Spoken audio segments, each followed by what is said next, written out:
Assalamualaikum warahmatullahi wabarakatuh. Sahabat muslim yang dirahmati Allah, pernahkah kita berpikir, apa akibatnya jika kita meninggalkan sholat fardu? Apakah hanya sekadar berdosa? Atau ada konsekuensi yang lebih dahsyat? Warwadi, kita akan bahas 5 peringatan keras dari Allah bagi mereka yang meninggalkan sholat. Simak baik-baik, karena ini bisa jadi pengingat untuk kita semua. Bahaya pertama, orang yang meninggalkan sholat didoakan celaka oleh Rasulullah Shallallahu Alaihi Wasallam. Nabi bersabda dalam hadits riwayat Muslim, perjanjian antara kami dan mereka adalah sholat. Barang siapa meninggalkannya maka dia telah kafir.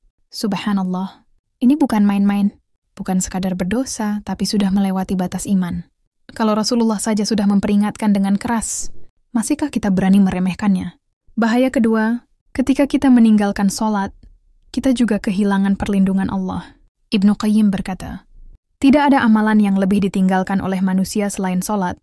Padahal itulah penghubung antara hamba dan Tuhannya. Orang yang meninggalkan sholat seperti berjalan di dunia tanpa cahaya, tanpa penjagaan, tanpa petunjuk, mudah tergelincir ke dalam dosa dan kesesatan. Bahaya ketiga, sangat mengerikan. Mereka yang meninggalkan sholat akan mendapat siksa di kubur dan di akhirat. Mari kita renungkan surah Al-Muddatsir ayat 42-43. Apa yang menyebabkan kamu masuk ke dalam neraka Saqar? Mereka menjawab, kami dahulu tidak termasuk orang-orang yang sholat. Allahu Akbar. Satu alasan, satu kelalaian. Cukup untuk menjadi tiket menuju neraka. Jangan sampai kita menyesal saat semuanya sudah terlambat. Bahaya keempat, amalan lainnya bisa tidak diterima jika kita meninggalkan sholat. Rasulullah bersabda, amalan yang pertama kali dihisab pada hari kiamat adalah sholat. Jika sholatnya baik, maka seluruh amalnya baik.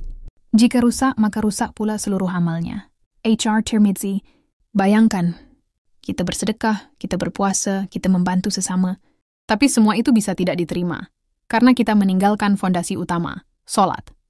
Dan yang terakhir, meninggalkan sholat adalah tanda-tanda orang munafik.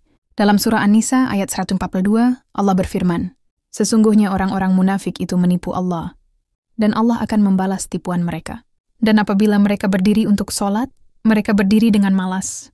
Munafik adalah orang yang pura-pura beriman, lisannya mengucap syahadat, tapi hatinya kosong dari ketaatan. Apakah kita termasuk? Na'udzubillah.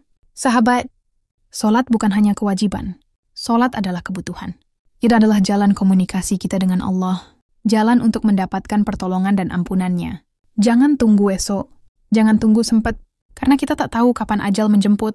Mulailah dari 1 rakaat yang ikhlas, karena dari situlah hidayah Allah akan datang. Jika video ini bermanfaat, jangan lupa klik like dan share, agar lebih banyak saudara kita yang sadar pentingnya menjaga sholat. Subscribe juga untuk konten-konten Islami lainnya. Sampai jumpa di video berikutnya. Wassalamualaikum warahmatullahi wabarakatuh.